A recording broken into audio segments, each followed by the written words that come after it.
श्री स्वामी समर्थ. देव आज तुम्हाला म्हणतोय, माझ्या प्रिय बाळांनो, तुमच्या जीवनात येणाऱ्या क्षणामध्ये परिवर्तनाची आणि आशीर्वादाची मोठी संधी आहे. पुढील 3 मिनिटे तुझ्यासाठी खूप महत्त्वाची आहेत. आपल्या नशिबाला आकार देण्याची क्षमता धरून ठेवा. देवाचा तुझ्यासाठी संदेश आहे.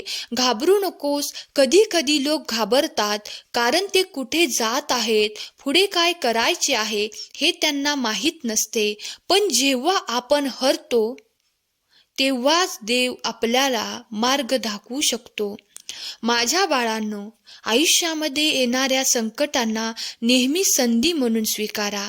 काय माहिती, ही संधी तुम्हाला एक दिवस यशाच्या शिखरावर घेऊन जाईल. जेव्हा वीज काळोख्या अंधारातून, कठोर जमिनीतून उगवू शकते, तर तुम्ही का नाही? स्वामींच्या या मताशी सहमत असाल तर श्री स्वामी समर्थ टाईप करा.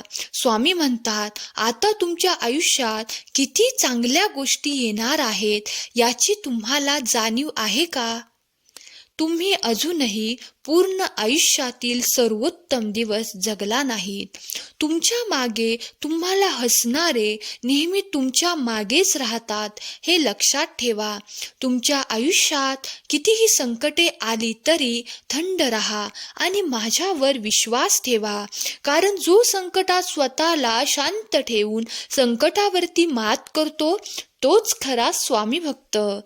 तुझे दुःख, त्रास, वेदना सुखात बदलतील आणि तुमच्या मार्गातील अडथळे चमत्कारात बदलतील. तू फक्त माझ्यावरती विश्वास ठेव आणि तुझे कार्य करत राहा. जीवनात वेळ कशीही असो, वाईट किंवा चांगली, ती नक्कीच बदलते. चांगल्या वेळेत वाईट काम करू नका, जेणेकरून वाईट वेळेत लोक तुम्हाला सोडून जातील. त्याच आठवणीत झुरत बसण्यात काही अर्थ नाही. चूक महत्त्वाची वाटत असेल तर माणूस विसरा आणि माणूस महत्त्वाचा वाटत असेल तर चूक विसरा. तुमच्यातील भांडण कधीही तिसऱ्याला कळता कामा नये. लोक रडून ऐकतात आणि हसून दुसऱ्यांना सांगतात. ज्याच्या वरती नाराज आहेस त्याच्याशी संवाद साधण्यास कमीपणा मानू नकोस. नातं तुझंच आहे, तुला जपायचं आहे. जगायचं असेल तर स्वतःच्या पद्धतीने जगा, कारण लोकांची पद्धत ही वेळेनुसार बदलत असते. जीवनात आनंदी राहायचं असेल तर निर्णय हे परिस्थितीकडे बघून घ्या. लोकांकडे पाहून जे निर्णय घेतात ते नेहमीच दुःखी राहतात.